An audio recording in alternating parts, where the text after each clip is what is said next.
నమస్తే. ఇది కథ కాదు జీవితం కార్యక్రమానికి స్వాగతం.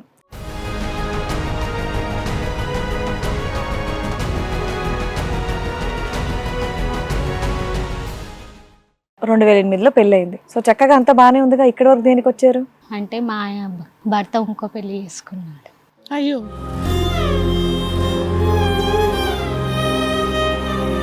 పొయ్యి ఉంటా అని వెళ్ళిన. మా అత్తయ్య గేటు తీయలేదు, రానియలేదు.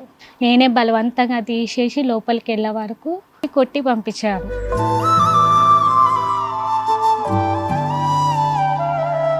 నువ్వు నా ఇంటికి రావద్దు, నువ్వు బయటనే ఉండాలి, నువ్వు కేసు పెట్టినావు కదా అక్కడనే ఉండు. అసలు కేసు ఎందుకు పెట్టాల్సి వచ్చింది?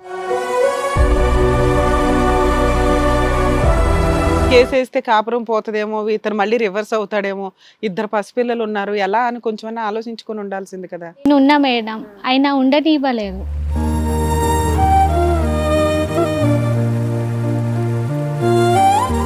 ఎంతకాలం అయింది వాళ్ళ పెళ్ళి? ఇప్పుడు వచ్చేసి 8-9 అవుతుంది. 8-9 ఇయర్స్ అయింది పెళ్ళి. నీ పిల్లలకి ఏమైనా ఇస్తున్నాడా? ఇయ్యట్లేదు. ఏమి ఇవ్వట్లేదు. ఇయ్యట్లేదు.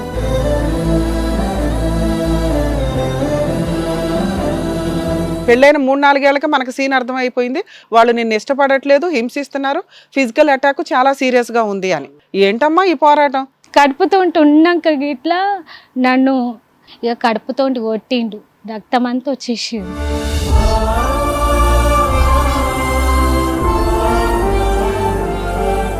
ఇక ఫోన్ చేసుకుంటా మా అన్నయ్య వాళ్ళని, నువ్వు రారా మీ చెల్లని కొడుతున్నా, నువ్వు దా ఇప్పుడే రావాలి, లేకపోతే ఇంకా చంపుతా, మీరు రాండి.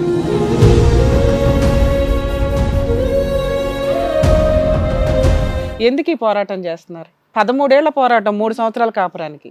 ఏదైనా కాంపిటీషన్, ఏదైనా ఉండడానికి ఇల్లు కానీ. వాళ్ళకే ఉన్నది ఒక ఇల్లు, వారసత్వంలో వాళ్ళ నాన్న సంపాదించింది.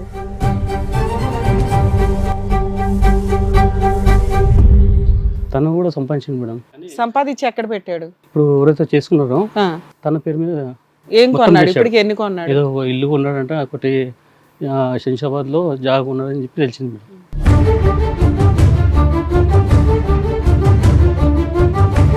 కోర్టులో ఆర్డర్ల మీదే లెక్కలేదు, పోలీస్ స్టేషన్ల మీదే లెక్కలేదు. ధైర్యంగా ఈ అమ్మాయి ఉంది ఆ అమ్మాయి ఉంది అని చెప్పి పోలీస్ స్టేషన్లోకి వెళ్ళి మాట్లాడినోడిని ఎంత పోరాటం చేస్తే కనుక ఆ మనిషిలో ఒక కనువొప్పి కలుగుతుంది.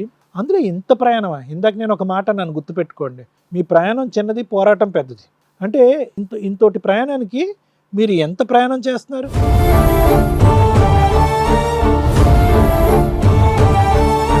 ఇక్కడ మీ వైఫ్ మీ మీద కంప్లైంట్ ఇచ్చి ఇక్కడికి వచ్చింది, డివిసి ఆర్డర్ ఇవి పట్టుకొని. అబ్బా, మీ ఆవిడ పేరు తెలీదా? ఎంతమంది భార్యలు ఉన్నారు నీకు?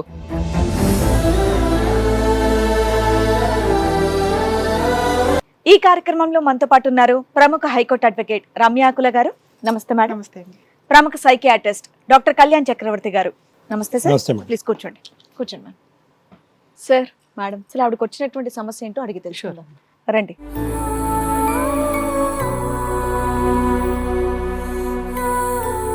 ఏం చేస్తూ ఉంటారు మీరు? మేము ఇంట్లోనే ఉంటాము. ఇంట్లోనే ఉంటారు. మీకు పెళ్ళై ఎంతకాలం అవుతుంది? మాకు 13 సంవత్సరాలు. 13 సంవత్సరాలు. 2008 అయింది. 2008లో పెళ్ళయింది. చూస్తే నాకు చాలా పాప, చిన్నగా బాబు. ఉన్నారు. పాప బాబు. అమ్మాయి 10వ తరగతి చదువుతుంది, అబ్బాయి 9. ఓకే. సో చక్కగా అంతా బాగానే ఉందిగా. ఇక్కడ వరకు దేనికి వచ్చారు? అంటే మా భర్త ఇంకో పెళ్లి చేసుకున్నాడు. అయ్యో, ఎప్పుడమ్మా? ఇట్లా 9-10. 9-10 ఏళ్ళు అవుతుంది. అంటే నీకు పెళ్ళైన 2-3 సంవత్సరాలకే వేరే పెళ్లి చేసుకున్నాడా? కేసు పెట్టినాక చేసుకున్నాడు. ఓహో, నువ్వు అప్పట్లో 498 కేసు పెట్టాను మేడం. ఎప్పుడు? 2012లో పెట్టాను. మీరు 2012 నుంచి మీ ఆయనతో కలిసి లేరా? లేదు మేడం, మరి అది చెప్పాలి. ఓకే. పెళ్లి 8లో అయిందమ్మా. 2008లో. 12లో కేసు పెట్టారు. 2012లో సో కేసు. 12 నుంచి ఇప్పుడు 2025 ఇప్పుడు వరకు మీ భర్తతో మీరు లేరు. లేదు దగ్గర మోర్ దెన్ 12-13 ఇయర్స్ అయిపోతుంది. లేదు మేడం, ఇద్దరు పిల్లలు నీతోనే ఉన్నారా? నాతోనే ఉంటాను. మా అమ్మ ఏమైనా కేసులు ఫైల్ చేశారమ్మా? 498 డివిసి కేసు వేసిన. మెయింటెనెన్స్ ఏమన్నా వస్తుందా? మెయింటెనెన్స్ వేయలేదు మేడం. 5 నెలలు దాకా వేసారు, తర్వాత వేయలేదు. ఇక ఇవ్వకపోతే అరెస్ట్ వారెంట్ వచ్చి ఉంటది కదా. జడ్జిమెంట్ గిట్ల ఇచ్చారు మేడం. నాకు పొయ్యి ఉండాలి, 6 లక్షలు ఇవ్వాలి, నెల 6,000 ఇవ్వాలి, పొయ్యి ఉండాలి. పోయినాము సఖీ సెంటర్కి ఇట్లా తీసుకెళ్ళిన మేడం. తీసుకుపోయి కానిస్టేబుల్ ఇచ్చి పంపించారు. పొయ్యి ఉంటా అని వెళ్ళిన.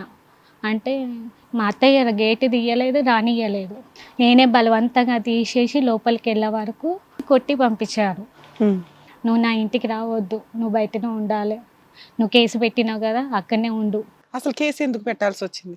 అంటే మా భర్త ఏది టార్చర్, మా అత్తయ్య మా భర్త ఆయన ఫస్ట్ నుంచే అమ్మాయితో ఉంటుంది చెప్పేది. ఫస్ట్ నాకు ఇంకో ఆమె ఉంది నాకు. ఫస్ట్ నుంచి అంటే మీ పెళ్లికి ముందు కూడా పరిచయం ఆమెతో ఆ, లేదంటే మీ పరిచయం. పెళ్లి అయిన తర్వాత పరిచయం? అంటే నాకు చెప్పారు, నా భర్తనే నాకు పెళ్ళైన చెప్పారు. తర్వాత మీ ఆయన పెళ్ళైన మీతో తర్వాత చెప్పారు. నాకు చెప్పారు, ఒక అమ్మాయి ఉంది నాకు స్కూల్లో పరిచయం అయింది, ఇక్కడ ఉంటది అని చెప్పారు. ఎంతకాలానికి చెప్పారు? పెళ్ళైన ఎంతకాలానికి చెప్పారు ఈ విషయం? నాకు నెల అయినాక చెప్పారు.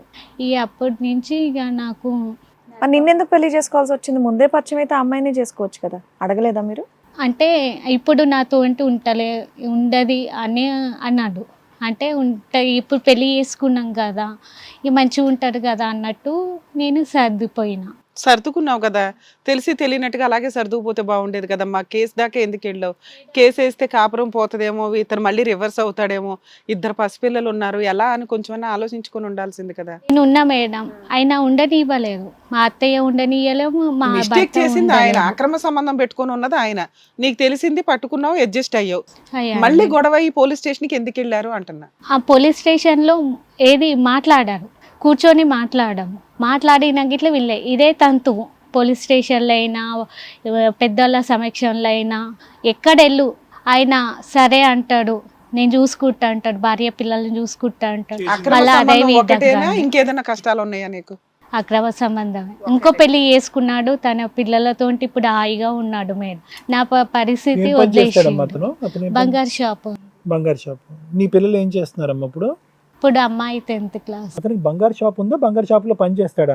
షాప్ ఉంది ఓన్ గా. మీ భర్తకు ఒక బంగారు షాప్ ఉంది, పెళ్లి చేసుకున్నాడు, ఆవిడకి కూడా ఇద్దరు పిల్లలు. అప్పుడు ఇద్దరు పిల్లలు. ఎంతకాలం అయింది వాళ్ళ పెళ్ళి? ఇప్పుడు వచ్చేసి 8-9 అవుతుంది. 8-9 years అయింది పెళ్ళి. నీ పిల్లలకి ఏమైనా ఇస్తున్నాడా? ఇయ్యట్లేదు, ఏమి ఇవ్వట్లేదు. ఇయ్యట్లేదు, డైవర్స్ కేసు ఏమైనా వేసాడా? వెయ్యలేదు, ఆ?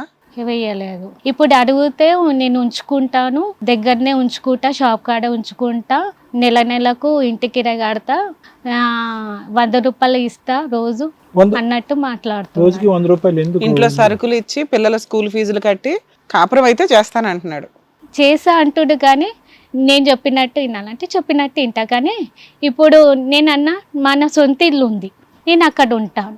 ఈ కిరాయి ఇంట్లో అంటే నేను ఉండను, మన సొంత ఇల్లు ఉంది, పెళ్లి చేసుకున్నాము, మా సొంత ఇల్లునే ఉందాము, అత్తయ్య మామ వాళ్ళ దగ్గరనే ఉంటా అని నేను అన్నా. ఎవరిదా సొంత ఇల్లు? మా మామయ్య పేరు మీద ఉండే, తర్వాత మా అత్తయ్య పేరు మీద రాసుకుంటా. మీ మామయ్య ఉన్నారా? ఉన్నారు. ఆయన ఉండగా ఈవిడ పేరు మీదకి ఎందుకు వెళ్ళింది? ఈమె చేసుకుంది అలా, నా పేరు మీద చేసుకోవాలని చేసుకుంది.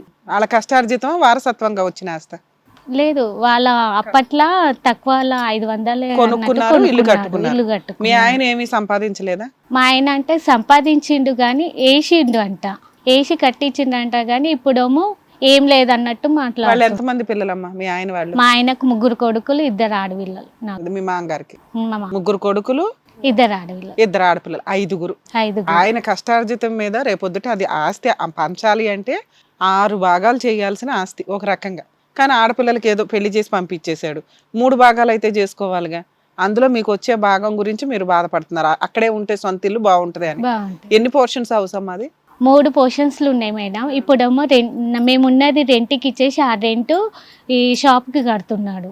ఓకే. షాప్ ఏంటి? గోల్డ్ షాప్, ఓన్ షాపా మీ ఆయనది? అంటే రెంట్. అదే shop rent. Shop gold rent. Business చేస్తారా? బిజినెస్ అంటే నీకు అర్థమవుతుందా? చైను, నక్లీసు, ఉంగరాలు ఇవన్నీ అమ్ముతారు, అదేనా? అంటే చెయ్యడం అది అమ్ముతాడు, చేస్తాడు. అవి అమ్మాలి అంటే పెద్ద షాప్ లో గోల్డ్ ఉండాలి.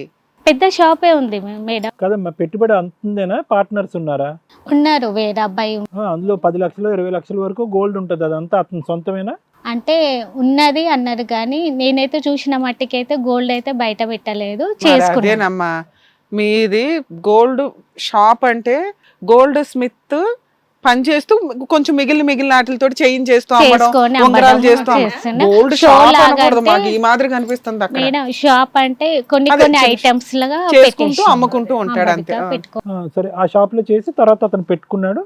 తర్వాత ఇక పెళ్లి చేసుకొని ఇతను పెళ్లి షాప్ చేసిన అమ్మాయికి అంతకు ముందే పెళ్లి అయిందా? కాలేదంట, కాలేవలేదు, సింగిల్ ఆవిడ. సింగిల్.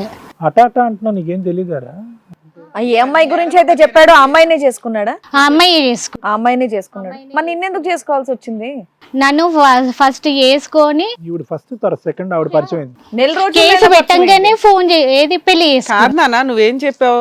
నా పెళ్లి టైంకి ఆయనకు ఒక లవర్ ఉందండి, ఉన్నది ఆ ఈమెనే, lover నే పెళ్లి ఈమెనే. చేసుకున్నాడు కదా. ఈమెనే అదేదో ఆవిడ చేసుకోవచ్చు కదా, నీ దగ్గర ఏముందని నిన్ను అంటే చేసుకున్నాడు. కట్నంకి డబ్బులకి ఎంత మెయిన్ ఇచ్చావు నాన్న? 2 లక్షల కట్నం ఇచ్చినాం. బంగారం తీసుకున్నాడు, వెండి తీసుకున్నాడు, బడి బసాలు తీసుకున్నాడు, బండి తీసుకున్నాడు. ఆ అమ్మాయి దగ్గర అవేమి లేవా? అమ్మాయి ఇప్పుడు ఏది కట్నం ఇయ్యలేదు, తెల్లగా ఉందంట, నేను నల్లగా ఉన్నానంట మేడం, నేను నల్లగా ఉన్నానంట, ఆమె తెల్లగా ఉంది, నాకు ఆమెకు నచ్చింది, నేను చేసుకున్నానంట. కడుపుతో ఉన్నాక ఇట్లా నన్ను టార్చర్ చేసిండు. కడుపుతో 8 నెలలు కడుపుతో ఉన్నాక ఇట్లా కడుపుతో కొట్టిండు. అది రాఖీల పుణ్యానికి రాఖీ కట్ట వస్తాను అని వెళ్ళిన మమ్మీ వాళ్ళు వచ్చిర్రు మేడం. వస్తే తీసుకొని వెళ్తాన్నారు. తీసుకొని వెళ్ళి మళ్ళీ వచ్చే వరకు మా అన్నయ్య పంపించిండు. నువ్వు మా అత్తయ్య ఏమంటుంది, బియ్యం సంచి తీసుకురా, పనామని పెట్టి ఈమెకు రెస్ట్ పెళ్ళైన ఎంత కావాలి. కాలానికి ఇవి? 6 నెలలకా? 6 నెలలకు మేడం, 6 నెలలకి 5-6 నెలలకే స్టార్ట్ అయిపోయింది. స్టార్ట్ అయింది. అప్పుడే వదిలేయొచ్చు కదమ్మా నిన్ను. 2 పిల్లల్ని ఎందుకు అంటాడు, నల్లగా ఉన్నావు అని తెలిసినాక కూడా. ఏది బంగారం ఏది బియ్యం సంచి తీసుకురా, పనమ్మని పెట్టు మీ చెల్లెకి చూసుకో అని అంటే, అత్తయ్య చూద్దాంలే తర్వాత అన్నట్టు మీకు పెళ్ళైన వదిలిపెట్టేసి ఎంత కాలానికి తెలిసింది అతనికి అక్రమ సంబంధం ఉంది, ఒక లవర్ ఉంది అని? ఆయన నెల రోజులే చెప్పిండు మేడం. 4 రోజులకే గొడవ, అక్రమ సంబంధాల గురించి. అయినా 4 years ఉంది, 2 పిల్లల్ని కనింది. చెప్పిండు. ఇక మా అన్నయ్య వదిలిపెట్టేసి వెళ్ళిండు మేడం. ఇంట్లో వదిలిపెట్టేసి వెళ్ళిపోయే వరకు మా ఆయన వచ్చిండు. రాత్రి 11 గంటలకు వచ్చిండు. వచ్చి నిన్ను ఎట్లా అట్లా వదిలిపెట్టిర్రు, నేను చెప్పినా కదా, మా అమ్మకు చెప్పినా కదా, తీసుకుపోమన్నా కదా, ఎందుకు ఉంచిర్రు నిన్నని ఇక కడుపుతో కొట్టిండు. రక్తం అంతా వచ్చేసింది. ఈడ కొడితే ఆడ పోయేవాడ్డా నేను కడుపుతో ఉంటాను. ఆ రక్తం అంతా బ్లీడింగ్ అయిపోయే వరకు మా అత్తయ్య ఊరికి వచ్చింది. అక్కడి నుంచి చూస్తుంది, ఆమె ఏమి అంటలేదు. వచ్చి కొట్టే వరకు చూసింది. ఇక ఫోన్ చేసుకుంటా మా అన్నయ్య వాళ్ళని, నువ్వు రారా, మీ చెల్లని కొడుతున్నా, నువ్వు దా, ఇప్పుడే రావాలి, లేకపోతే ఇంకా చంపుతా, మీరు రాండి. మీ ఆయనకి లవర్ ఒక ఆమె ఉందన్నది కుటుంబంలో అందరికీ తెలుసా అమ్మా? తెలిసే నీ పెళ్లి చేశారా? వాళ్ళకి తెలుసో లేదో తెలియదు సార్, కానీ ఈయనైతే నాకు చెప్తారు. వాళ్ళకి ఏంటంటే మెయిన్ థింగ్, వాళ్ళు ఫస్టే రాఖీల పుణ్యానికి పోతప్పుడు పోకముందు అన్నారు, టీవీ ఫ్రిడ్జ్ తీసుకురా, ఇంకేమన్నా ఉంటే పట్టుకరా, ఇవే మాట్లాడేది డబ్బుల గురించి. ఇంకా డబ్బులు తీసుకురా, మా ఇంట్లో పరిస్థితి అంతంత మాత్రమే. ఆ తర్వాత నుంచి నువ్వు 498 వేసావు. ఆ తర్వాత కూడా మీ ఇద్దరి మధ్యన కమ్యూనికేషన్ ఉందా? మాట్లాడుకుంటూనే ఉన్నారా? మధ్యలో మాట్లాడలేదు. ఎంతకాలం ఏది మాట్లాడలేదు? అల్లనే మాట్లాడుతుంటేనే మాట్లాడిపించారు. మీ ఆవిడతోటి కదమ్మా, మీ భర్తతో కనెక్షన్ ఉన్నదా కంటిన్యూస్ గా ఇప్పటి నుంచి అప్పటి వరకు? సార్ కేసులు వేసినప్పటి నుంచి లేదు. లేదు 498 కేసు గెలిచారా, ఓడిపోయారా? అంటే నడుస్తుంది మేడం, ఇంకా నడుస్తుందా? ఇంకా నడుస్తుంది. Domestic violence case, DVC case వేసి డివిసి వేసిన మేడం, జడ్జిమెంట్ గిట్ల ఇచ్చిర్రు. ఏమని ఇచ్చారు? పొయ్యి ఉండమని ఇచ్చిర్రు మేడం. డొమెస్టిక్ ఏది రెస్టిట్యూషనల్ కంది నెలకు 6,000 ఇవ్వాలని 6 లక్షల కాంపెన్సేషన్, నెలకు 6,000, నెక్స్ట్ వెళ్ళి కాపురం చేయదు, అమ్మాయిని కాపురానికి తీసుకెళ్ళు అని. ఓకే, ఇచ్చారు. ఇచ్చాడా డబ్బులు? ఇవ్వలేదు సార్. మరి ఎలా అమ్మా, పిల్లల్ని ఎలా పెంచావు? ఇదంతా ఎలా జరిగింది? ఇక మా అన్నయ్య సహాయంతో ఉంటే మేము. మీరేం పని చేయట్లేదు? అది కాదు మేడం, జడ్జిమెంట్ ఇచ్చాక డబ్బులు ఇవ్వకపోతే ఎలా మేడం? నెలకి 6,000 తర్వాత 60,000 ఎంత? నేను ఇయ్యను, మీరు ఏమైనా చేసుకోరు, జైళ్ళకైనా పోతా. మా అత్తయ్య అదే అంటది, మా ఆయన నేను ఏమైనా చేసుకోరు, మీరు జైళ్ళకైనా పోతా, నువ్వు ఎక్కడ తీసుకోవద్దు అక్కడికి వస్తా, జైల్లో కూర్చోబెడతావు, జైల్లో గిట్లా కూర్చుంటా నేను. అప్పీల్కి వెళ్ళారమ్మా డొమెస్టిక్ వైలెన్స్ లో వాళ్ళు వెళ్ళారు మేడం. మరి అది అందుకని కట్ల. ఓకే, వెళ్ళారు మేడం. వెళ్తే ఆ అమ్మాయికు చదువుకోవాలి, మెయింటెనెన్స్ ఇవ్వాలి అన్నట్టు తక్కువ చేయాలి మేడం, అంతే విషయం. అది నడుస్తుందా? అయిపోయింది. అప్పీల్ కూడా అయిపోయింది. అయిపోయింది. లోయర్ కోర్టు ఆర్డర్ ని అప్పీల్ కోర్టు సపోర్ట్ చేశారా? చేస్తారు. వాళ్ళు హైకోర్టుకి వెళ్ళారా? హైకోర్టుకి వెళ్ళలేదు. ఇంకా వెళ్ళాల. ఎప్పుడైంది అప్పీల్ కేసు, ఎప్పుడు క్లోజ్ అయింది? అంటే 2 సంవత్సరాలు అయిపోయింది అంతే. మరి అప్పుడు దాని మీద ఎగ్జిక్యూషన్ పిటిషన్ వేసుకోవాలి కదా, అమలు చేయండి ఆర్డర్ని అని. వేసారా? అది వేయలేదా? వేయలేదు మేడం. ఆ ప్రాపర్టీ అటాచ్మెంట్ చేసుకోవచ్చు. సరే, నేను చెప్తాలే తర్వాత. ఓకే, ఇలా కేసులు నడుస్తున్నాయి. కేసులు నడుస్తున్నాక నువ్వు కోర్టు ఆర్డర్ ఇచ్చింది కదా అని వెళ్ళిపోయి ఉండడం కుదరదు కదా. అది వాళ్ళ సొంత ఇల్లు, మీ ఆయన ఇల్లు అయితే కాదు. మీ అత్త మామల ఇంట్లో ఉండడం మీకు రైట్స్ లేవు. అక్కడే ఉంటాను అనటం కంటే నువ్వు కాపురం కావాలనుకున్నావా వద్దనుకున్నావా అది అర్థం కాల. 13 ఏళ్ళు అయిపోయింది విడిపోయి, ఇంకా ఏంటి పోరాటం? మేడం కావాలని, నా భర్త కావాలని అనుకున్నా నేను. ఇప్పటికి గిట్లా ఆయన ఏమన్నాడు, కూర్చొని గిట్లా మాట్లాడితే నేను 5 లక్షలు ఇస్తాను, నేను ఉమ్. నేను ఏమి ఇయ్యాలంటే నేను ఆమెకి 5 లక్షలు ఇచ్చేసి ఆమెను వదిలిపెట్టేసి నా దగ్గరకు వచ్చేసి ఆ పైసలు ఏమో అక్కడ ప్రేమ ఉంది, ఇక్కడ ప్రేమ లేదు. అవును. అవునా? ప్రేమ లేని చోట ఇక్కడే ఉండు అని మనం పీక్కు తిని కూర్చోపెట్టుకోలేం కదా. మనకున్న హక్కులు ఏంటి అని ఆల్టర్నేట్ ఎతకాలిగా. ఎందుకు ఎంత పోరాడుతున్నావు ఒక పనికిమాలిన భర్త కోసం? నా పిల్లల కోసం మేడం. పిల్లలకు తండ్రి ప్రేమ ఎప్పుడు దక్కల. నువ్వన్నా 4 సంవత్సరాలు మీ ఆయనతో ఉన్నావు, పిల్లలకి ఆ ఊహ కూడా తెలియదు. తెలియదు. ఎంత వయసు అమ్మా మీ పిల్లలకి? ఏం చదువుతున్నారు ఆడపిల్లలు? అమ్మాయి 10వ తరగతి చదువుతుంది. ఇప్పుడు అమ్మాయి 14 సంవత్సరాలు ఉంటాయి. సో 10వ తరగతి 9వ తరగతి ఇద్దరుని? అబ్బాయి 9. అబ్బాయి 9, పాప 10. బాగానే చదువుతారమ్మా? చదువుతారు. వాళ్ళ స్కూల్ ఫీజులు అవన్నీ కూడా అన్నయ్యలు చూసుకుంటారా? మీరేం పని చేయరా? లేదు, మాకు మా అమ్మ మా నాన్న వాళ్ళు చేతన్ కాదు. కదా ఇంకే ఆధారం లేదా మీకు? వాళ్ళు ఉండు కాబట్టి వాళ్ళు చూసుకుంటున్నారు. మంచోళ్ళు. ముగ్గురు చూసుకుంటున్నారు. సో 13 ఏళ్ళ నుంచి వాళ్ళ దగ్గరే ఉన్నారు, మీరు వాళ్ళే చూసుకుంటున్నారు. మీతో పాటు ఎవరిని వచ్చారమ్మా? మా బ్రదర్. రండి. ఎందుకు ఇంత నిజంగా పోరాటం? ఈ రోజు మంచి అన్నయ్యలను చూస్తున్నాం మనం. కదా.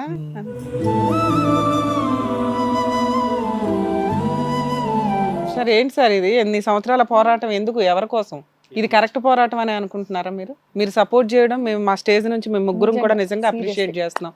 ఒక నిస్సహాయ స్త్రీకి, అది చెల్లెళ్ళకి ఈ రోజుల్లో ఎవడో, అక్కలకి చెల్లెలకి ఎవరు సపోర్ట్ చేయట్లా. మీ వెనకాతలు ఉన్న స్త్రీమూర్తులకు కూడా వందనాలు. ఎందుకంటే వాళ్ళు తోడ్పాటు లేకపోతే మీరు ఎంతవరకు రారు. కానీ వీళ్ళు కొత్త చెల్లెలు ముగ్గురు ఉన్నారు, ఇంత కాపాడుతున్నారు కదా. డెసిషన్ కూడా కరెక్ట్ గా ఉండేలాగా ఉంటే బాగుండేదిగా. ఎందుకు ఈ పోరాటం చేస్తున్నారు? 13 ఏళ్ల పోరాటం 3 సంవత్సరాల కాపురానికి. తనకు న్యాయం జరగాలని చెప్పి. ఏం న్యాయం? మీ దృష్టిలో న్యాయం అంటే ఏంటి? ఏదైనా కాంపిటీషన్, ఏదైనా ఉండడానికి ఇల్లు కానీ.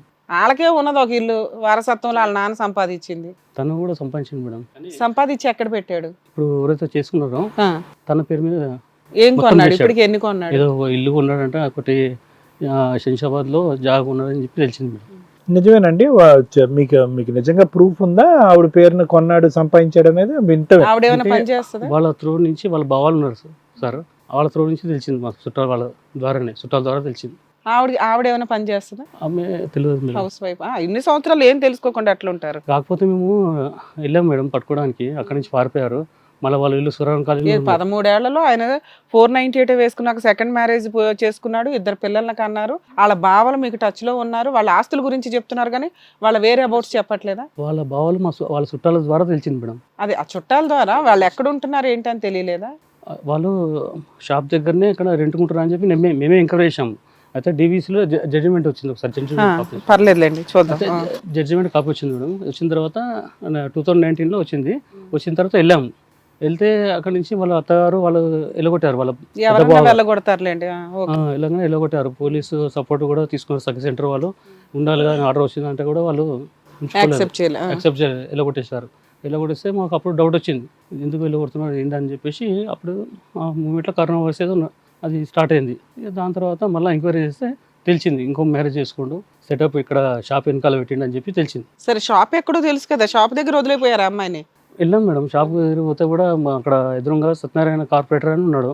అతను దానికి వెళ్తే ఫస్ట్ ఏమో వాళ్ళ ఆస్తి రాసిస్తాము, అది ఇస్తాము, ఇది ఇస్తామని మాట్లాడారు.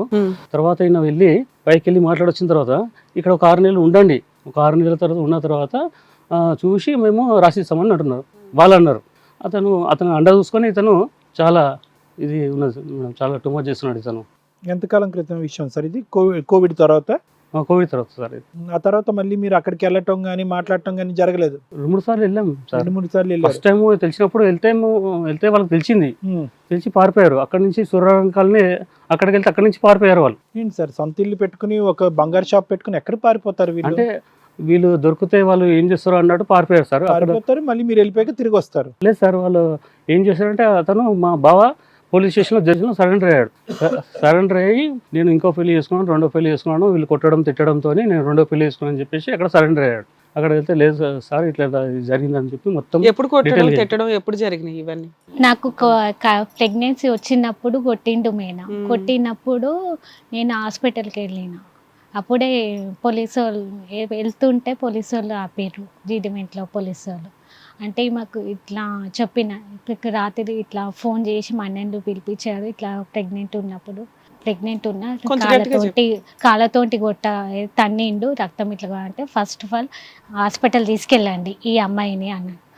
హాస్పిటల్ తీసుకెళ్తే అప్పుడు కోపం వచ్చి కొట్టారు మా అన్నయ్య వాళ్ళు. నా పరిస్థితి చూసి రక్తం కారేది చూసి మా అన్నయ్య అప్పుడు కొట్టాడు. కొట్టారు అప్పుడైతే కొట్టి ఇక నేను హాస్పిటల్ తీసుకోగా ఈ కేసు బుక్ చేసారు. అంటే మాట్లాడిచ్చిండు. తెల్లారి మళ్ళీ నేను పోయి మా ఆయనని తీసుకొని వచ్చా. అప్పటి నుంచి తీసుకొని వచ్చి వాళ్ళకి ఇట్లా మంచిగా ఉండండి అమ్మ, ఎందుకు కూడా వాళ్ళ ఎందుకు కొట్టుకోవడం అన్నట్టు చెప్పి మళ్ళీ పంపించారు. కౌన్సిలింగ్ ఇచ్చి వచ్చారు మేడం. అయితే మా అమ్మని కూడా కొట్టారు. మా అమ్మాయి సెకండ్ డెలివరీ గురించి అని వెళ్ళింది. డెలివరీకి వచ్చింది మా అమ్మయ్య, మమ్మీ మా డాడీ. నీకు అన్నల బలమో బలహీనతో నాకు అర్థం కావట్లా. భర్తను కొడితే ఏ ముఖం పెట్టుకొని మళ్ళీ మీ ఇంట్లో ఉంటాడు, మీతో కంటిన్యూ అవుతాడు. అతను విలన్, డే 1 నుంచి విలన్. ఎంత త్వరగా వదిలించుకోవాలి ఏంటి అనే దానికి వీళ్ళు మీకు మోటివేషన్ చేయాలి. మీ అమ్మా నాన్నకి ఏం ఆస్తులు లేవా? లేవు మేడం. ఒక ఇల్లు కానీ ఏమీ లేదా? లేదు మేడం. అప్పుడు నిన్ను నీ కాళ్ళ మీద నిలబడడానికి ఎట్లా అనేది కదా వాళ్ళు చూడాల్సింది. మీ అమ్మా నాన్న చూడడానికి ఒక పని అమ్మాయిలాగా కూర్చున్నావు, అది సేవ, మంచి పని. అది చేస్తూ కూడా నువ్వు ఇండివిజువల్గా ఏదైనా పని చేసుకోవచ్చు. ఏమీ చేయకుండా ఈ పోరాటం కోసమే ఉంటానంటే ఎట్లా అమ్మా? భర్త కావాలంటే వద్దు. ఎందుకంటే నా పెళ్ళైన 3-4 ఏళ్ళకి మనకు సీన్ అర్థమైపోయింది.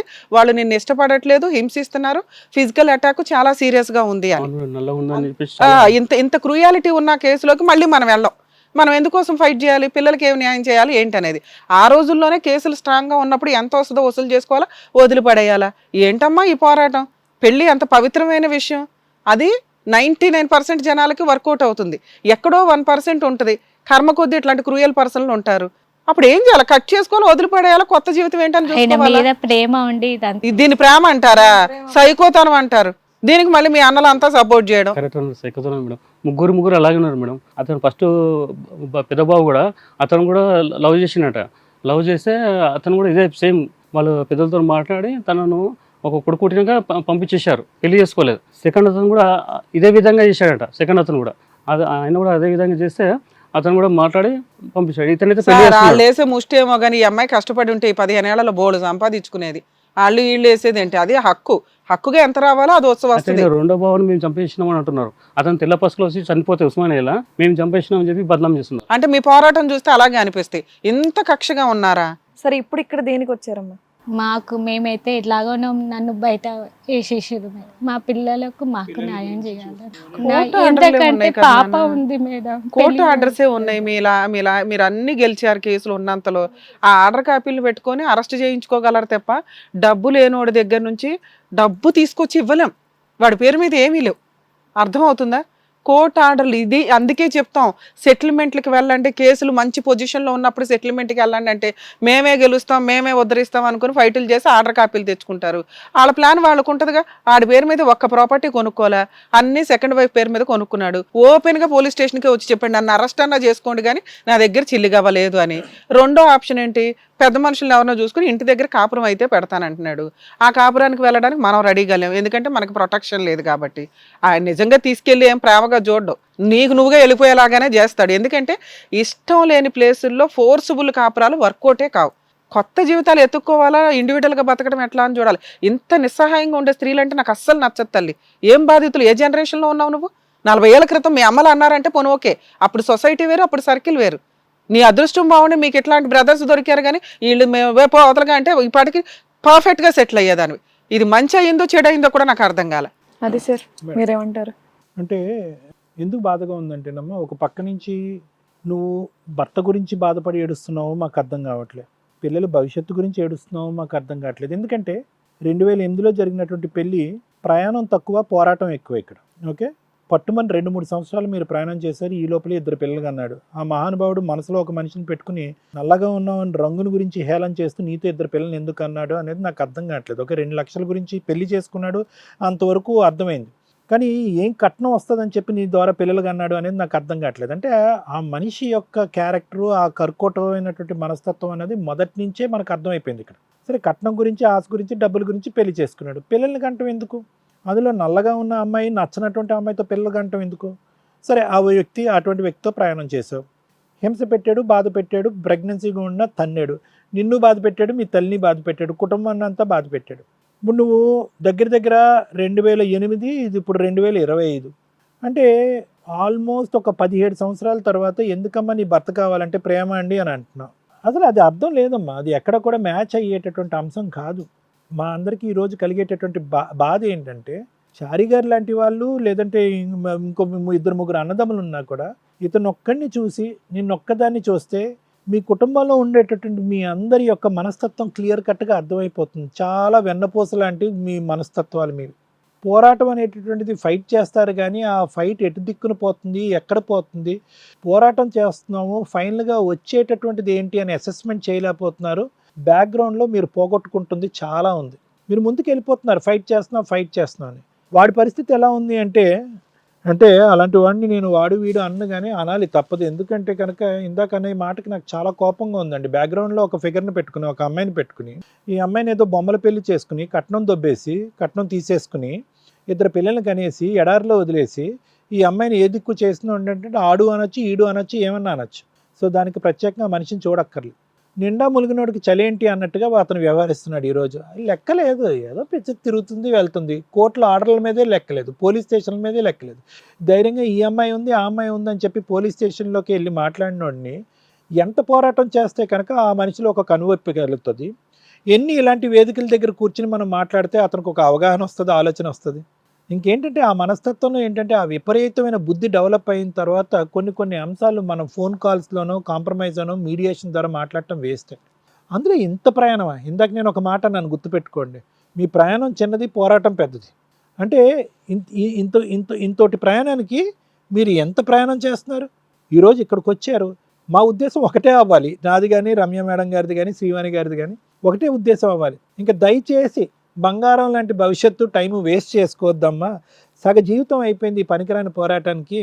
కోట్లు తిరుగుతున్నారు, చాలామంది కోట్లు తిరుగుతున్నారు, న్యాయం జరగట్లేదని బాధ వస్తుంది. ఇక్కడ కోట్లు తిరుగుతున్నాయి, జడ్జిమెంట్లు వస్తున్నాయి, పేపర్లు మీరు బ్యాగ్లో పెట్టుకుని తిరుగుతున్నారు, కానీ ఆ మనిషి ఎక్కడ ఉన్నాడో అక్కడే ఉన్నాడు. రూపాయి పావులా మీకు ఇవ్వలేదు, ఏమీ జరగలేదు. తర్వాత ఏం చేయాలో మీరు అర్థం కావట్లేదు. ఎందుకంటే కనుక మళ్ళీ తర్వాత ఏం చేయాలి? అతను అదే ఏసీ గదిలో ఉంటాడు, మీరు పోరాడుతూనే ఉండాలి. మళ్ళీ ఇంకో పిటిషనో ఇంకోటో ఏదో వేసుకోవాలి, దానికి ఇచ్చేయాలి, అదంతా చేసుకోవాలి. ఈ అమ్మాయి పరిస్థితి చూస్తే కనుక ఈ అమ్మాయి ఇలాగా పుల్లలాగా అయిపోయింది. చూడండి ఆ అమ్మాయి పరిస్థితి చూడండి. ఈరోజు 10 సంవత్సరాలు 10th చదువుతున్నటువంటి ఆడపిల్ల, 9th చదువుతున్నటువంటి బాబు. ఇంకా ఎంత ప్రయాణం ఉందండి? ఈవిడ శక్తి సామర్థ్యాలు అన్నీ కూడా ఇక్కడ కరిగిపోయినాయి. మీరు ఎంతకాలం ఈవిడిని కాపాడుతారు? ఈవిడ తర్వాత ఆ పిల్లల భవిష్యత్తు ఎక్కడ కాపాడగలరు? మీరు చేయగలిగేది ఏంటంటే ఏదన్నా ఉంటే గింటే కనుక ఈవిడ చేసేటటువంటి ఈ గుడ్డి పోరాటం ఎక్కడో చోట ఒక ఎండ్ పాయింట్ పెట్టుకోండి. ఈ గుడ్డి పోరాటానికి ఒక ఎండ్ పాయింట్ పెట్టుకోండి. లేదంటే ఏమవుతుందంటే ఈవిడ శారీరకంగా మానసికంగా బలహీన పడిపోయి ఆ పిల్లలు పెళ్ళిడు వచ్చి లేదంటే ఉద్యోగాలు చేసే వయసు వచ్చేటప్పటికి ఈవిడ మంచాన్ని ఎక్కుతుంది మానసికంగా. అతనికి ఏమీ ఉండదు. నాకు తెలుసు ఒక అన్నదమ్ముల్లాగా మీరు ఒక పోరాటం చేస్తున్నారు, ఆ అమ్మాయి వెన్నంటూ నిలబడుతున్నారు అనేటటువంటి నిజంగానండి మైండ్ బ్లోయింగ్ అండి. నిజంగా రాఖీలు కడితే కనుక అన్నదమ్ములు అక్క చెల్లెలు అయిపోరు. ఇది అసలైనటువంటి పోరాటం, ఇది అసలైనటువంటి ప్రయాణం అంటే నిజంగా చాలా గొప్పగా అనిపిస్తుంది. కానీ మీతో పాటు మీ భార్యలు వాళ్ళు కూడా ఈ 15 సంవత్సరాల పాటు సపోర్ట్ చేస్తూనే ఉన్నారుగా. డబ్బులకి సపోర్ట్ చేస్తున్నారు, తిండికి సపోర్ట్ చేస్తున్నారు, పిల్లల స్కూల్ ఫీజులు సపోర్ట్ చేస్తున్నారు. అలా సపోర్ట్ చేసేటటువంటి మీ మనసులో ఎంత పెద్దది, ఎంత గొప్పది అని ఒక విధంగా హర్షిస్తున్నా కూడా ఇంకో పక్క నుంచి ఈ పోరాటం అంతా కూడా ఈ అమ్మాయి కాళ్ళ మీద ఈ అమ్మాయిని నిలబెట్టే ప్రయత్నం చేసి ఈ అమ్మాయిని ఫైనాన్షియల్గా ఇండిపెండెంట్ చేస్తుంటే కనుక ఇంకా అద్భుతంగా ఉండేదేమో అనిపించింది. ఏదో ఒక ఆధారం దొరుకుండేది. ఏదన్నా ఒక బంగారు కొట్టులోనో ఒక క్లాత్ షాప్లోనో ఎక్కడో చోట పనిచేసి ఆ రూపాయి ఈరోజు కూడబెట్టుకుంటే కనుక ఆ కోర్టుకి అయ్యేటటువంటి ఖర్చు అయ్యి ఉండేది కాదు, తన కాళ్ళ మీద తను నిలబడి ఉండేది కాదు, మీ మీద ఫైనాన్షియల్ భారం ఉండేది కాదు. ఈ అమ్మాయి గుడ్డిగా ప్రయాణం చేస్తున్న అమ్మాయిని మీరు సపోర్ట్ చేసుకుంటూనే వెళ్ళారు. సరే, మన పోరాటం అనేది నడవాలి. నా బాధ ఏంటంటే అక్కడ మనసులో ఆ మనిషిలో ఒక ఆవగింజంత ఆలోచన కానీ మమకారం కానీ అయ్యో నా పిల్లలు అనేటటువంటిది లేదు. రంగుతో పట్టుకున్నటువంటి ఆ మనిషి ఇప్పటికీ కూడా అక్కడ ఏదో సుఖాలు అనుభవిస్తున్నాడు అని అనుకుంటున్నాడు. అతను బతుకుతున్నాడు. ఏదో రోజు వెళ్ళి మీరు తలుపు తాడితే కనుక అక్కడి నుంచి నిష్క్రమిస్తున్నాడు. అలవాటు అయిపోయింది అతనికి. ఏం చేస్తే కనుక ఆ మనిషిని వంచొచ్చు? మీరు ఎంత పోరాటం చేస్తే మీరు ఆ మనిషిని వంచొచ్చు? ఒకసారి పిలిపిస్తే ఒకసారి మాట్లాడదాం. మేడం మాట్లాడతారు, ఆ ప్రయత్నం కూడా చేద్దాము. అండ్ నేను అనేది ఏంటంటే నిజంగా మనం మాట్లాడి ఈరోజు ఈ వేదిక ద్వారా అద్భుతాలు జరిగితే కనుక నేనే భగవంతుడికి శతకోటి వందనాలు పెట్టుకుంటాను. ఎందుకంటే కనుక ఆ పిల్లల భవిష్యత్తు కాబట్టి ఈవిడికి కూడా బాగుంటుంది. కానీ ఎంత అవకాశం ఉంది అనేది నా ఆలోచన. ఈరోజు తలొప్పుతాడు, ఓకేనమ్మా మీరు చెప్తున్నారు కదా సరే అంటాడు. ఎంత ప్రయాణం ఇది? ఎన్ని సంవత్సరాల ప్రయాణం? ఇక్కడ మేము మాట్లాడటం ద్వారా అతను మనసు కరిగి ముందుకు వస్తాడు అనేటటువంటి అంశం ఎంత ఇంపార్టెంటో నేనేమంటున్నానంటే ఇక్కడ ఈవిడ్ని మానసికంగా బలపరచండి అని నేను రిక్వెస్ట్ చేసుకుంటున్నాను. ఈరోజు ఎందుకంటే ఈవిడ తర్వాత ఆ ఇద్దరు పిల్లలు ఉన్నారు, వాళ్ళ భవిష్యత్తు ఇవన్నీ ముడిపడి ఉంది. ఎక్కడో చోట ఒక ఎండ్ పాయింట్ చేసుకోండి, ఆడు కర్మకాడు పోయాడు, ఆడు దరిద్రుడు పోతే పోయాడు, ఏమవుతే అయింది, వాడి జీవితం వాడు కర్మకాడు పోతాడని చెప్పి వదిలేసి ఎక్కడో చోట ఈ అమ్మాయిని తట్టి ముందుకు పంపించవలసినటువంటి బాధ్యత కూడా బ్రదర్స్గా మీ మీద ఉందనేది నా విన్నపం. అది నా అభ్యర్థన. ఇంకెళ్ళకాలం ఇలా ఫైట్ చేస్తూనే ఉంటాడు, వాడికి మిగిలినటువంటి రూపాయల పావుల మనకు వస్తుంది, రూపాయల పావుల వస్తుంది అంటే కనుక ఆ రూపాయి అంత ఎత్తు, ఇప్పుడు అతనికి బంగారు షాపు ఉందంట, ఈవిడికి ఒక ఒంటి మీద, ఇందాక మేడం అన్నారు, ఒంటి మీద ఒక బంగారు కూడా కనిపించట్లేదు, అంతా కూడా ఇక్కడ అక్కడ తీసి అమ్మి తాకట్టు పెట్టుకుని ఫీజులకి గీజులకి అవే పోయిందిగా, ఎక్కడ పోతుంది ఈ జీవితం?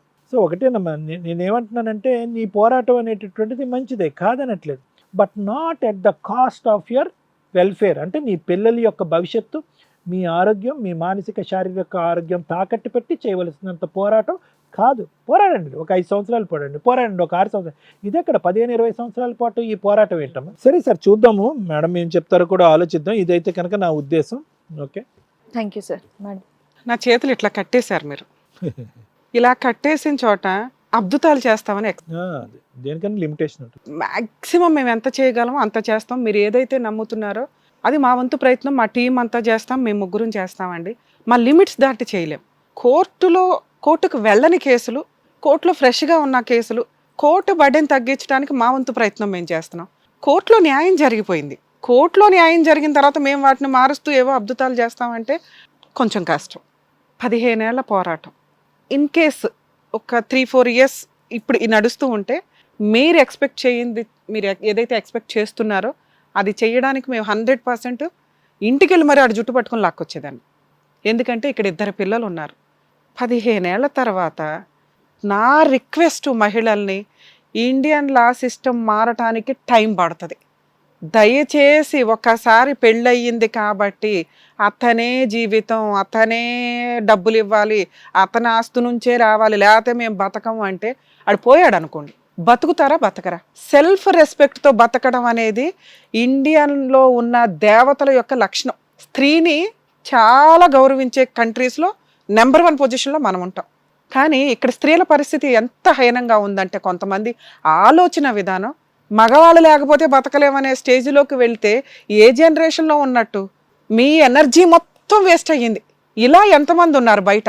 దయచేసి రియలైజ్ అవ్వండి. ఈరోజు మన ముందు కూర్చున్న ఒక స్త్రీ మీలాంటి వాళ్ళందరికీ ఒక రిప్రజెంటేటివ్. 15 ఏళ్ళు కోర్టు చుట్టూ తిరిగి వాల్యుబుల్ కోర్టు టైము వేస్ట్ చేయొద్దు, అలాగే మీ యొక్క జీవితాన్ని వేస్ట్ చేసుకోవద్దు. కోర్టులో జరగాల్సిన న్యాయమే జరిగిద్ది, కానీ అవతల వ్యక్తి దగ్గర డబ్బు లేకపోతే ఫోర్స్ఫుల్గా తీసుకొచ్చి నువ్వు ఏదో ఒకటి చేయంటే వాడు చావనన్నా చేస్తాడు తప్ప ఎవడు ఇవ్వకూడదు అనుకున్న మూర్ఖుడు ఇవ్వడు. కేసులు వేసి త్వరగా సెటిల్మెంట్లకు వెళ్ళటం బెటరు.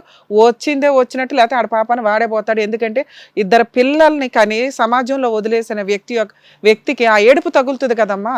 మనం దేన్ని ఎక్కువ ఇంపార్టెన్స్ ఇస్తాం? కుటుంబ వ్యవస్థని. పెళ్లి పీటలు అంటేనే దాన్ని ఒక దేవతలందరూ ఆ ప్లేస్లో ఉండే ప్లేస్ అని, అదే మతమైనా కూడా. చర్చ్ అయితే చర్చిలోనే అలాగే ఫీల్ అవుతారు, మన ముస్లిం మ్యారేజ్ అయితే నికాకి అలాగే ఫీల్ అవుతారు. ఆ టైంకి అక్కడ దేవుళ్ళు ఉండి పెళ్ళిళ్ళు చేస్తారు వీళ్ళిద్దరూ. ఆ టైంకి అంత రెస్పాన్సిబుల్ పర్సన్స్ అని. ఇంత రెస్పెక్ట్ ఉన్న సమాజంలో వాళ్ళ ఏడుపు తగలకుండా ఉంటుందా? తగిలిద్ది. దీన్ని కొంత మోటివేట్గా తీసుకొని సెల్ఫ్ రెస్పెక్ట్తో బతకడం, ముఖ్యంగా స్త్రీల తల్లి ఇలాంటి బాధితులు. మిగతా వాళ్ళు ఈ రోజున చాలా మారారు, సెల్ఫ్ రెస్పెక్ట్తో బతుకుతున్నారు, జాబులు చేసుకుంటున్నారు. కర్మ ఏంటంటే అది ఎక్సీడ్ అయిపోతుంది. ఓ పక్కన అతి, ఇంకో పక్కన అనావృష్టి. అతివృష్టి అనావృష్టి చాలా దారుణంగా ఉన్న వేరియేషన్లో లా మళ్ళీ షేక్ అయింది అనుకోండి, ఆడపిల్లల్ని కాపాడడం చాలా కష్టం అవుతుంది. ఇదే పొజిషను మన ఇంట్లో జరిగి, మనం రివర్స్లో మాట్లాడుకుంటే, మన బ్రదర్కి జరిగితే, 15 ఏళ్ళు ఒక అమ్మాయి పోరాడుతూ ఉంటే మనం వెళ్ళి డబ్బులు ఇచ్చేసి ఇంట్లోకి రమ్మంటామా? అనంగా ఇది కొంచెం రియలైజ్ అవ్వండి. మీ ఇంట్లో జరిగితే, మీ వదిన ఎవరన్నా చేస్తే చేయాలని నేను అనట్లేదు తల్లి, కర్మ. ఇది నీకు పనిష్మెంటే, వాళ్ళకి పనిష్మెంటే. మీరు ఓ 10 లక్షలు 6 లక్షలు ఇచ్చి వదిలించుకుంటారేమో, ఎందుకంటే మీ ఆలోచన విధానం వేరు. అలాగే వదిలించుకుంటారు 99.9%. ఎక్కడో 0.1% ఉంటారు చూడు, వాళ్ళే మీ ఆయన లాంటి వాళ్ళు. అది జరగడానికి కారణాలు ఏంటో తెలుసా? వాళ్ళు ఎక్కడో హట్ అయి ఉంటారు భయంకరంగా. అతనికి లవర్ ఉండడం వేరు, లవ్ మ్యారేజ్ చేయకపోవడానికి వాళ్ళ అమ్మ నాన్నకి ఇష్టం ఉండకపోవచ్చు. ఒక మంచి కుటుంబం నుంచి ఒక అమ్మాయిని తెచ్చుకోవాలనుకున్నారు, మంచి కుటుంబం నుంచి ఒక అమ్మాయిని తెచ్చుకున్నారు, అంతే. ఆ అబ్బాయికి ఎవరితో పనికిమాల దాన్ని ఇచ్చి పెళ్లి చేయాలని ఎవరు అనుకోలే. అంత తెల్లగా ఉన్న అమ్మాయి అన్నా కూడా చేయరు. ఎందుకంటే రెస్పెక్ట్ అనేది క్యారెక్టర్కి, కుటుంబానికి ఉంది స్టిల్ ఇప్పటికీ కూడా. మీ కుటుంబం మంచిది, అందులో ఒక్కగానొక కూతురు, అంటే ఒక్క ఆడపిల్ల 3 అన్నలు ఉన్నారా, సూపర్ ఫ్యామిలీ, కళ్ళకద్దుకుని నిన్ను పెళ్లి చేసుకున్నారు. ఇక కట్నం అంటారా, అది సాంప్రదాయాల్లో ఇది కట్నం కూడా కాదు. మీ లెవెల్కి మీరు ఏదో మళ్ళీ మీకు ఇవ్వరు కాబట్టి ఆ రోజుల్లో 2012-10 చెప్పు 8లో జరిగిన పంచాయతీల్లో పైగా మనకు ఆస్తుల్లో ఇలా 3 మీ అమ్మా నాన్న రూపాయి వేసి కూతుర్ని ఒక్కగానొక్క కూతుర్ని గౌరవంగా పంపించాలని నిన్ను పంపించారు. ఈ పంపించిన తర్వాత మీ మధ్య జరిగింది ఎక్కడో అక్కడ వాడి లవర్ గురించి అతను ఎక్స్ప్లెయిన్ చేసి ఉండొచ్చు, అది నీకు హర్ట్ అయ్యింది. నీ బిహేవియరు, నీ క్యారెక్టర్లో కుటుంబం పెంచిన సాంప్రదాయంగా నువ్వు సర్దుకుపోయి ఉంటే అతను ఆ లవర్ దగ్గరికి వెళ్ళేవాడు కాదు, వెళ్ళినా వెనక్కి పరిగెత్తుకు వచ్చేసేవాడు.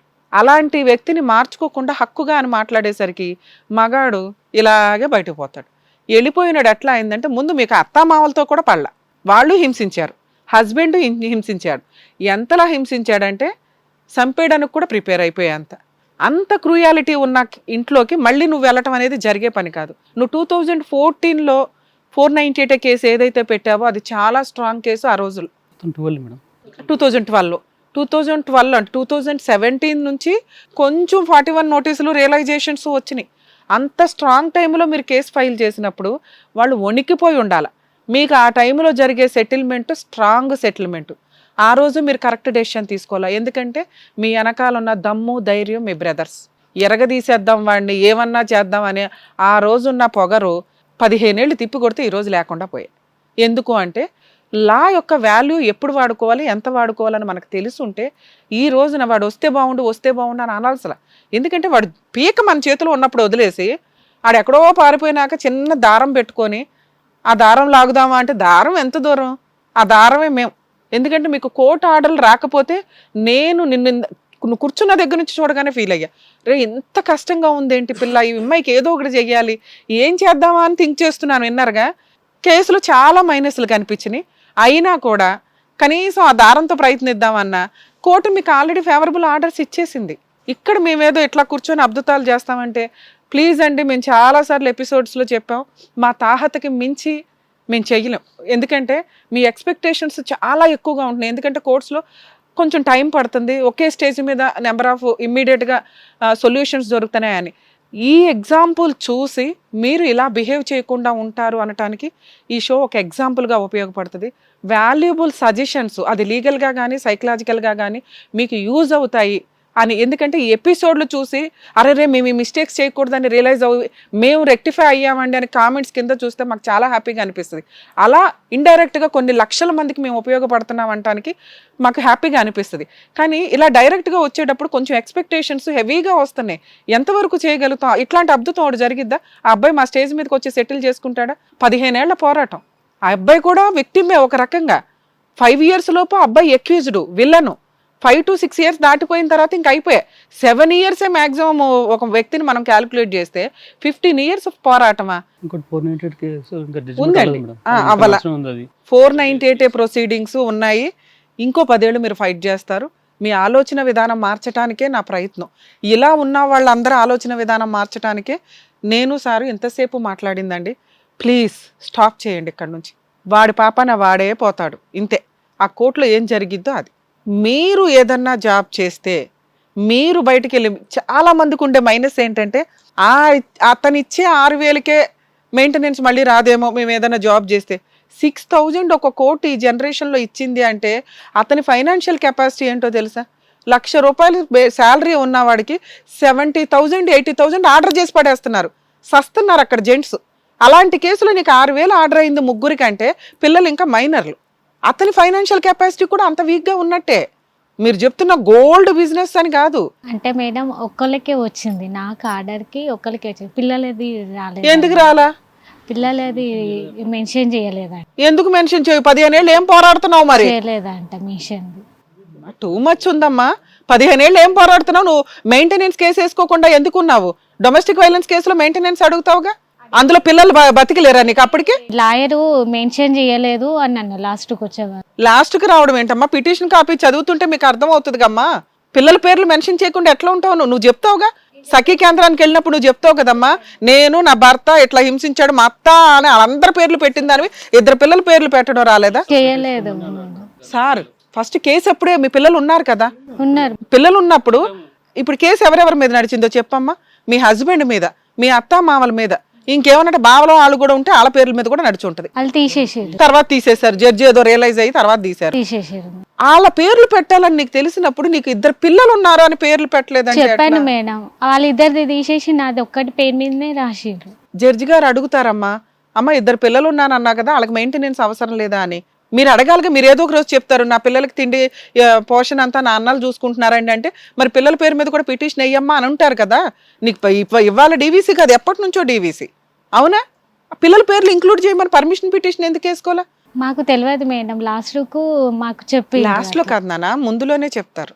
ముందే నువ్వు అడుగుతావు కదా ఏదో ఒక రోజు. మా సార్కి చెప్పాము పిల్లలు ఉన్నారు పిల్లల పేరు మీద అంటే, మీదే ఒకటి ఆర్డర్ అయ్యింది పిల్లలది కాలేదని చెప్పారు మేడం. పిల్లలది అవ్వకుండా ఉండదు. ఎందుకు అవ్వలేదంటే మనం పేర్లు పేర్లు పెట్టమని కోర్టు చెప్తుంది.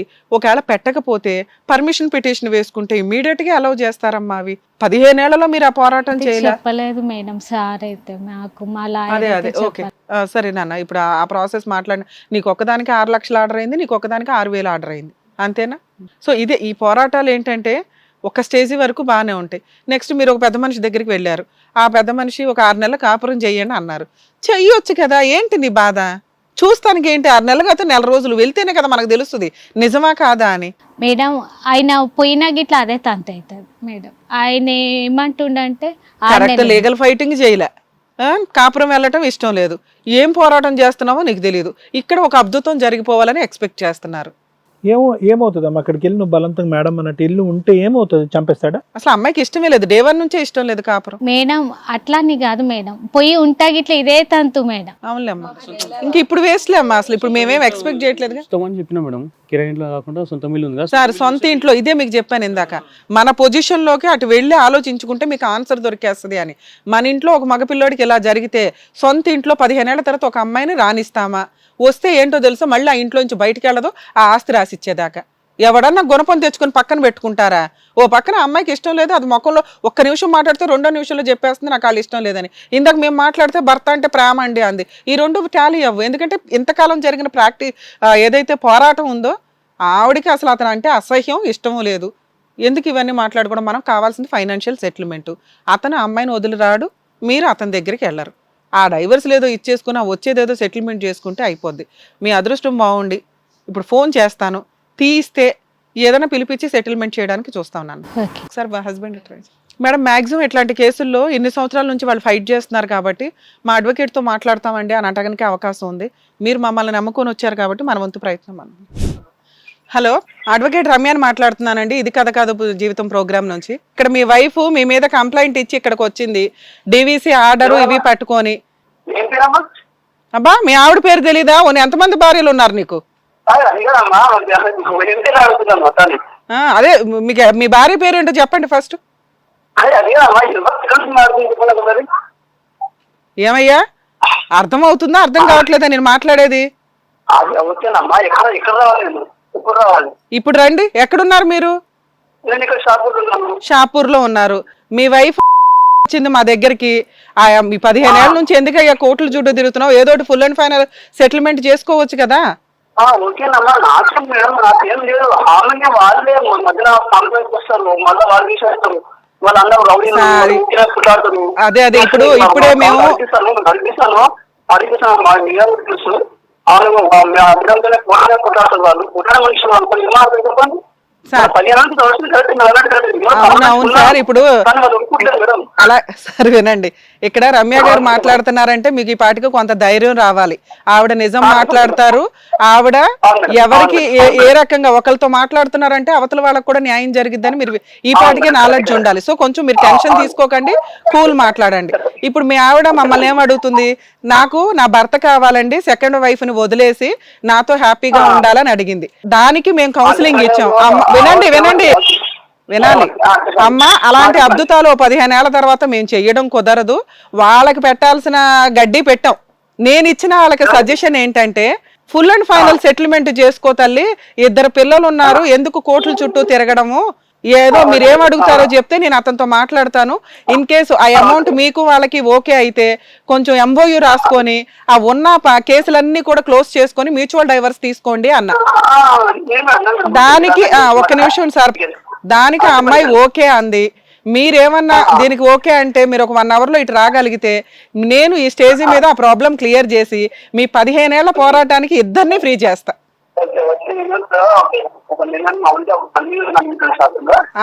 ఒకవేళ ఒక నిమిషం సార్, ఒకవేళ మీరు ఒకవేళ సెటిల్మెంట్ చేసుకోవడానికి రెడీగానే ఉన్నారా?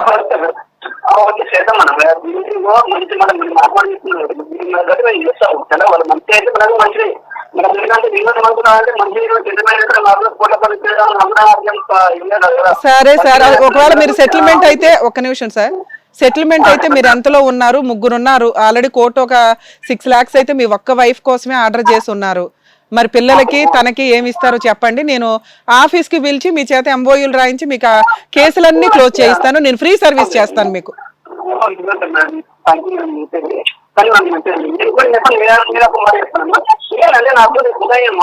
కాదు సార్, మీరు ఎంతలో ఉన్నారో తెలిస్తేనే కదా. వీళ్ళు ఏమంటారు 50 లక్షలు అంటారు, 1 కోటి రూపాయలు అంటారు. రమ్య గారు అంతగా సెటిల్ చేయరు కదా. రమ్య గారు అంతగా సెటిల్ చేయరు. మీరేమనుకుంటున్నారు చెప్పండి? అది రీజనబుల్లా కాదా? వీళ్ళకి ఎంత న్యాయం చేద్దాం అనేది ఆలోచిద్దాం.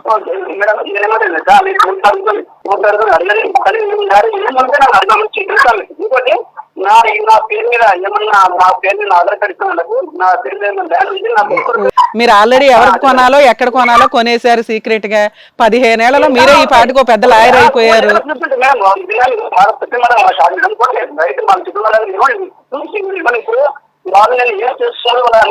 సార్ వినండి, అసలు మీకు తెలియదేమో. ఇప్పుడు ఒక్క నిమిషం, ఎంతసేపు మీకు ఫేవర్ గానే మాట్లాడాను నేను. ఇప్పుడు మీరు నిజాయితీగా చెప్పండి, వీళ్ళ ముగ్గురికి ఎంత న్యాయం చేద్దామని.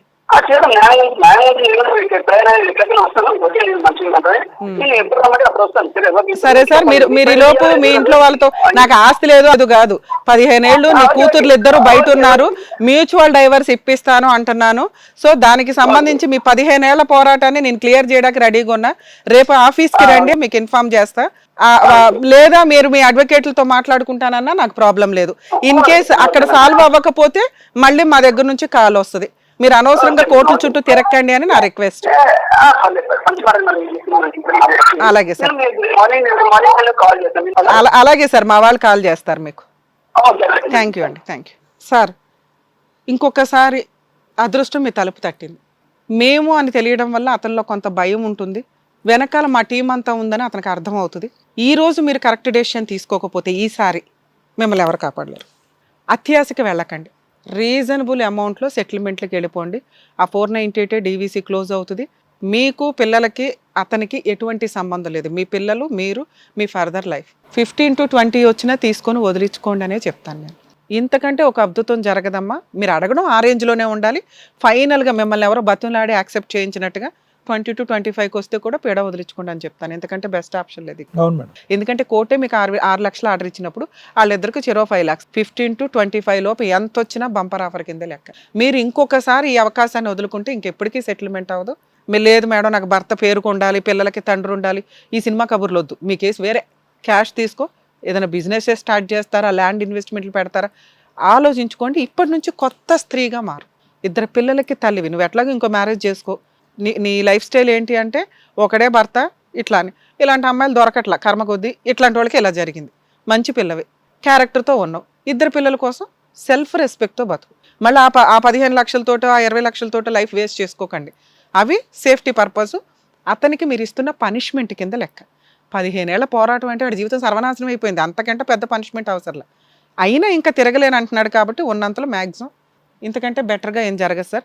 ఒకవేళ ఏమన్నా ముందు తీసుంటే పిలిపించేవాళ్ళం, కానీ ఇవాళ ఇప్పటికిప్పుడు వచ్చేసి ఒప్పేసుకోవడం అయితే జరగదు. కొంచెం టైం పడుతుంది ఎవరికైనా. వాళ్ళకి అడ్వకేట్లు ఉంటారు కాబట్టి. అతను ఫుల్ అండ్ ఫైనల్ సెటిల్మెంట్కి రెడీగా ఉన్నాడు. మీ ఆలోచన విధానం వేరుగా ఉంది. మేమిద్దరం మాట్లాడడం వల్ల మీ ఆలోచన విధానం చేంజ్ అయింది. ఇది కరెక్ట్ టైము. మీకు అదృష్టం డోర్ ఓపెన్ చేసింది, వాడుకోండి. లేకపోతే మీ కర్మ. Madam thank you madam. అదండి, ఇక్కడ వచ్చేందుకు మీకైతే క్లియర్గా అర్థమైనట్టుంది. చాలా డీటెయిలింగ్గా చెప్పారు. సో చెప్పినట్టుగా చేయండి. జాగ్రత్త. All the best. జాగ్రత్త.